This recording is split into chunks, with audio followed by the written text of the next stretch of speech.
We've heard earlier about the community right to bid for assets, and we heard about big society capital. But asset transfer and social investment, valuable though they are, won't be right for all communities.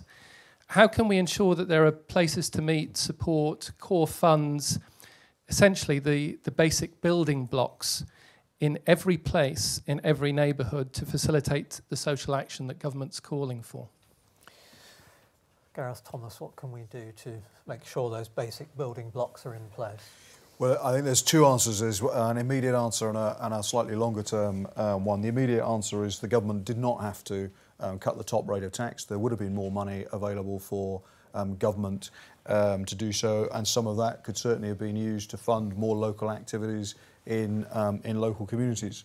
The longer strategic question is, assuming this government lasts the distance, we will have, I think, by 2015, a whole series of communities that have lost a lot of the facilities that you have just described.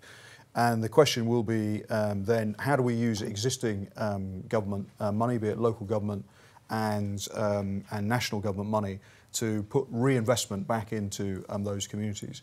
How do we drive the private sector to contribute more into those communities? I do think the government have missed a trick with the charity tax relief cap. I think that risks holding things back.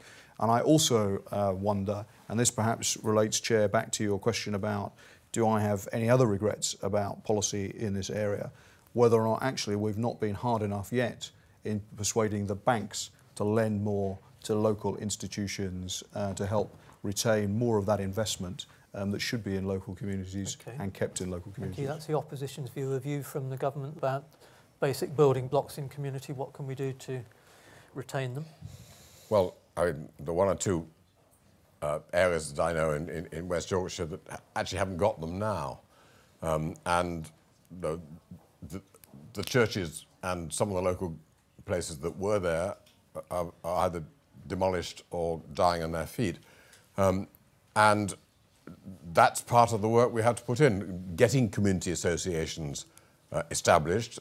I was at a very good community association in South Bradford the other week that has actually got a community association combined with an industrial, small industrial park for starting businesses, which provides the rent out of which it manages to employ its core staff.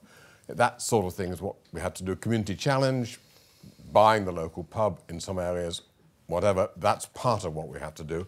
As I say, I saw a good community asset transfer the other week, but we're very conscious that there are some areas that are much, much more difficult than others.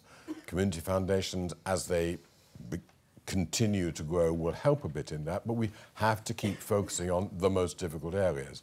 And I was indeed slightly critical of the Cabinet Office man who took me round the last time I was out, because he took me to one or two places that I thought were easier than they need to be, because it is the most difficult areas we have to focus on.